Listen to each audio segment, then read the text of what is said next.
En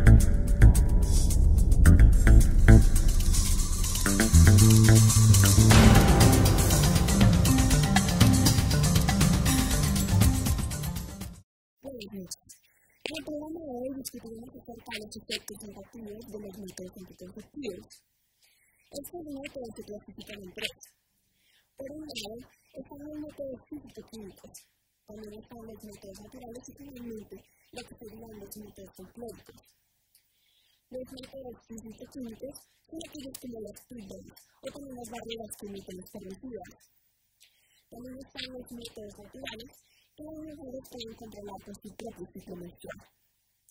Finalmente están los métodos folclóricos, que son creencias populares y que la gente cree que hay para embarazos. Sin embargo, no está comprobado científicamente. Veamos de qué se tratan estos efectos negativos.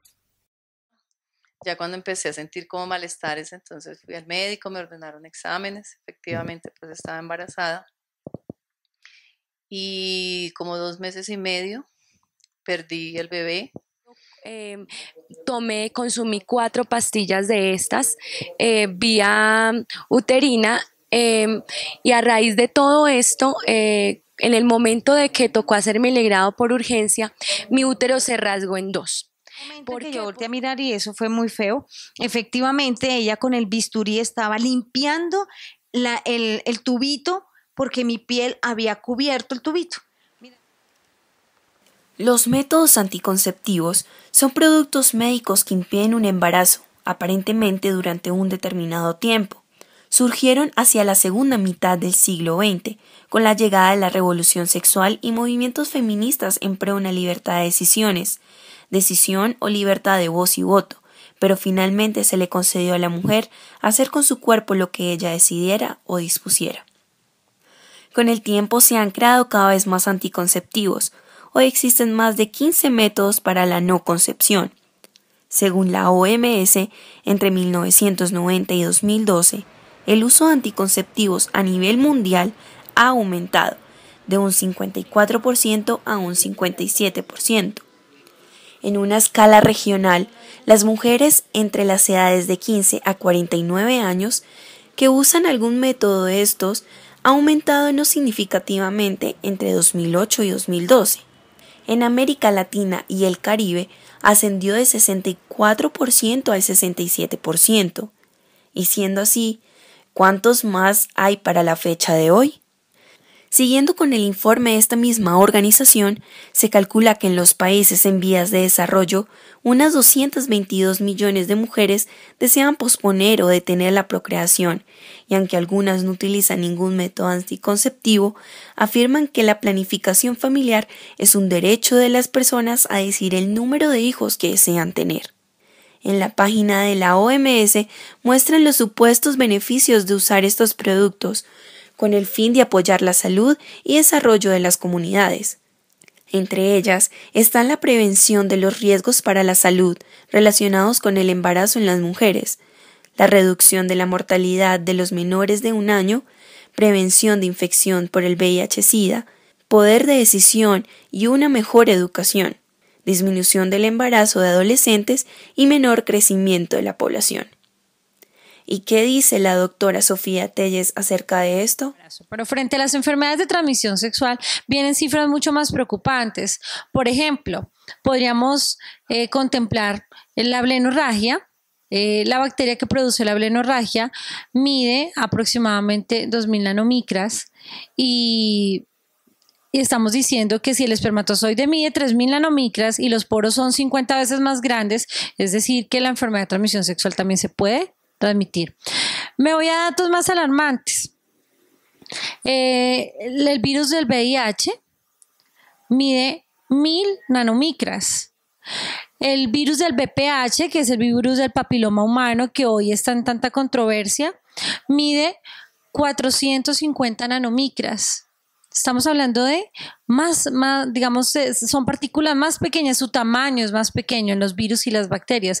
El virus más pequeño es el de la hepatitis B, que mide 120 nanomicras, frente a los poros que tiene el látex. Tampoco nos dan un 100% de seguridad entonces de que no podamos presentar una enfermedad de transmisión sexual, virus tan graves como el virus del SIDA o el virus del papiloma humano para nosotras las mujeres. En Estados Unidos, una de las farmacéuticas más reconocidas del mundo, Bayer, ha recibido aproximadamente 8.900 demandas por daños causados por estos métodos anticonceptivos. Por otro lado, en Francia, Diane 35, otra de estas pastillas anticonceptivas, fue suspendida del mercado por causar la muerte de 4 mujeres en este país. Bueno, pues yo empecé a planificar desde muy joven. Empecé primero con la T por recomendación de una médica ginecóloga. Ya tenía a mi hija mayor y no quería pues por el momento más hijos.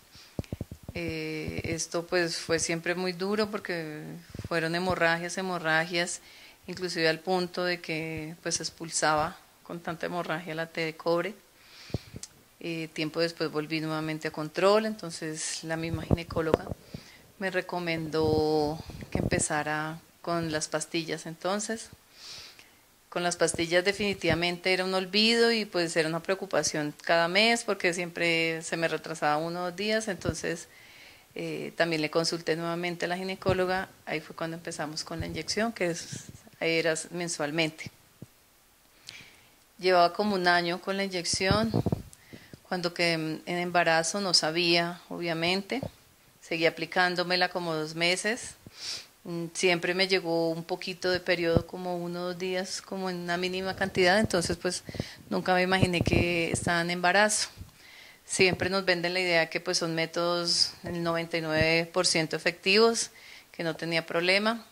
Ya cuando empecé a sentir como malestares, entonces fui al médico, me ordenaron exámenes, efectivamente pues estaba embarazada.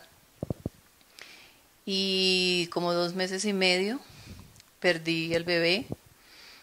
Fue un embarazo, fue un aborto retenido, entonces no fue muy traumático.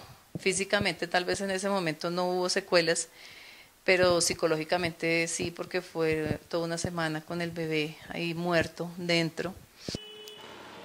Pero esto no es lo que dicen las casas productoras de anticonceptivos, farmacéuticas, los ginecólogos, dermatólogos y médicos generales. Por el contrario, además de condicionar la salud de la mujer con estos anticonceptivos, les recomiendan usar condón, como si esto previniera el alto grado de contraer enfermedades como estas.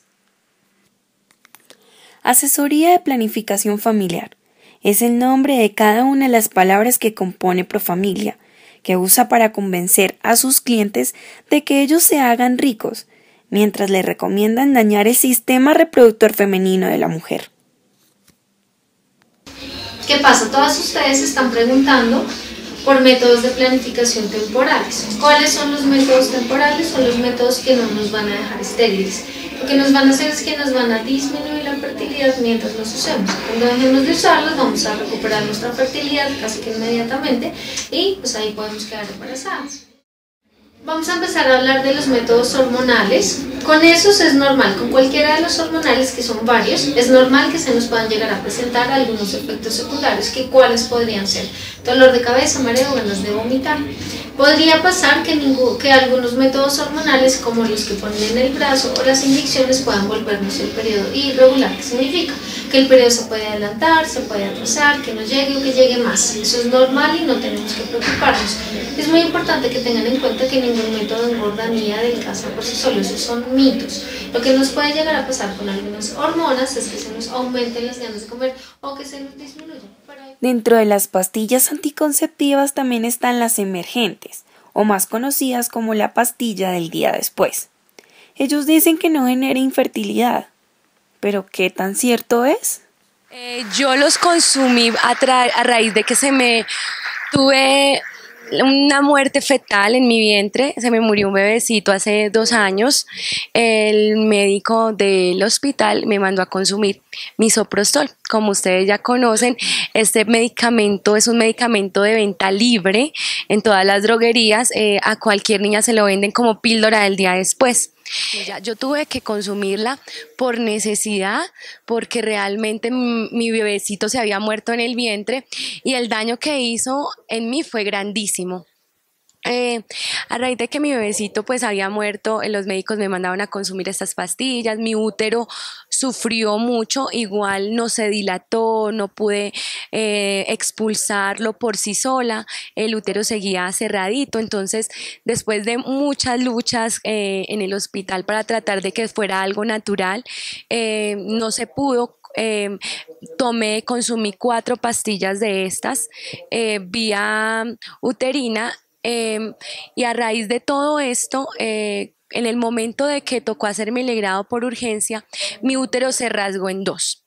¿Por qué? Porque ya venía consumiendo una pastilla que produce contracciones al útero y mi útero estaba muy débil.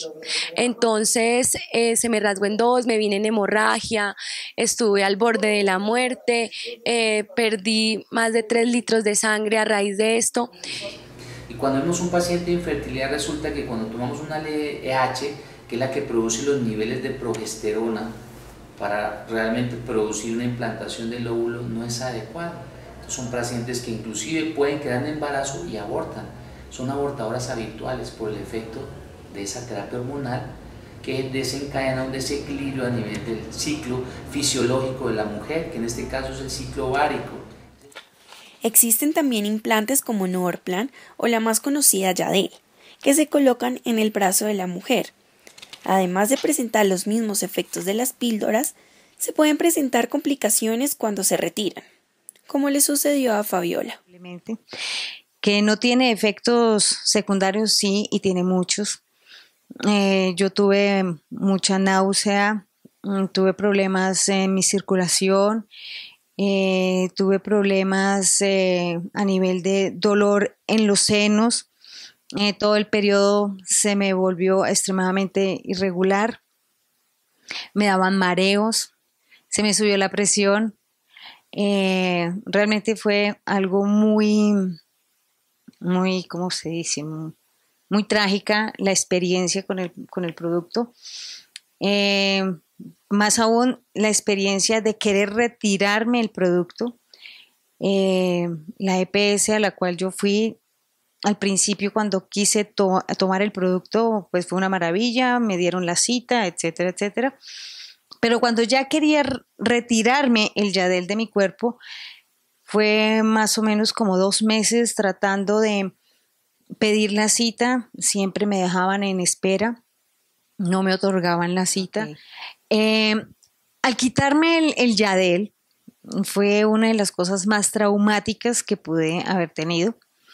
Esas valvulitas que te colocan en el brazo, no sé exactamente el término médico, pero es lo que nosotros decimos que se encarnó, o sea, la piel cubrió esas valvulitas. Luego la enfermera que me estaba atendiendo con un bisturí trataba como de quitarlo, como cuando uno empieza a deshuesar un pollo, a quitarle la piel. En España, las mujeres consumen aproximadamente 18 millones de píldoras al año, y estadísticas mencionan que menos de una mujer de cada 10.000 puede tener tromboembolismos y consumir píldoras, pero el riesgo de esos 10.000 aumenta de 6 a 9 casos por consumir estos, según los propios laboratorios de Bayer. Y si seguimos con la lista, 23 mujeres han muerto en Canadá por el consumo de anticonceptivos que contienen drospirenona, según la revista Mujer Hoy. Casi todas las víctimas son mujeres jóvenes y sanas, sin preocupantes antecedentes médicos. Ellas y otras mujeres como la actriz María Vanedi y una jugadora de waterpolo de la selección española, Elena Lloret, comparten la angustia, el dolor y el trauma de no tener por un momento oxígeno en su cuerpo, hasta que un día sus síntomas tromboembólicos casi las lleva a la muerte. Muchos se preguntarán cuál es la alternativa para dejar de lado esos métodos artificiales. Y aunque muchos, por conveniencia económica, digan que son menos efectivos, los métodos naturales como el coito interrumpido, ritmo calendario, temperatura basal, moco cervical o la lactancia materna son una solución ante el grave daño que causan estos métodos. Porque si de evitar embarazo se trata, ¿dónde queda nuestra salud? es bastante polémico, pero que tenemos muy buenos. Entonces, son necesarios para controlar la actividad de algunas enfermedades de la y por el contrario,